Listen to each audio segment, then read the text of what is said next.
àpèjúwe ìfẹ́ ó máa ń ní mẹ́ra láti ṣe. Because the way we youth nowadays actually handle love, it's nothing to write home about. Ṣé nǹkan tó ń ṣe láti sọ fún mi sí ni wípé bó ṣe jókòó síwájú mi tí ń bá mi sọ̀rọ̀ yẹn ò ń tàn mí ni.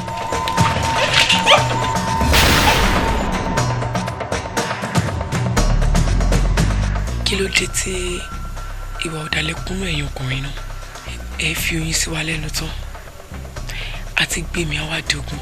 Tá a bá tàn yín á ní gẹ́tì yín. Kò ṣe pé àwọn náà fàkọ sí.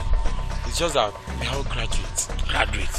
Ẹ lọ gbọ́ kàrà kó máa wà náà. Àpò application láti jọ ìwọ̀n pé wá kí wá ni wọ́n fẹ́ ṣe. Kí ni wọ́n ti pè ọ̀làdẹ̀ ní interview. Ẹni tó bá gbà fún Ọlọ́run tó jupá ju ẹsẹ̀ sílẹ̀ fọlọ́run Ọlọ́run kì í dojú tì wọ́n kù Ọlọ́run kì í dojú tì yín. Mo ti pe ọ́fíìsì ẹ̀ wọ́n dẹ̀jẹ̀ kó yé mi pé wà á ti secretary ẹ̀ dá mi lẹ́jọ́ travel wọ́n wá ń kò dé mi. Ṣé wọ́n ní kẹ́ wá bá wọn renovate ibẹ̀ àbí wọ́n ní kẹ́ rán wọn kí wọ́n gbé good?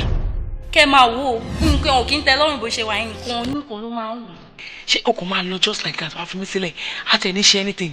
Try to understand now. Ó ṣáà ṣọmọge. You're a married woman. Ṣé kò dẹ̀ ní lẹ́yìn? I can explain. Kò borí ẹlẹ́mọ̀ṣọ́ o. Gentlemen, arrest them.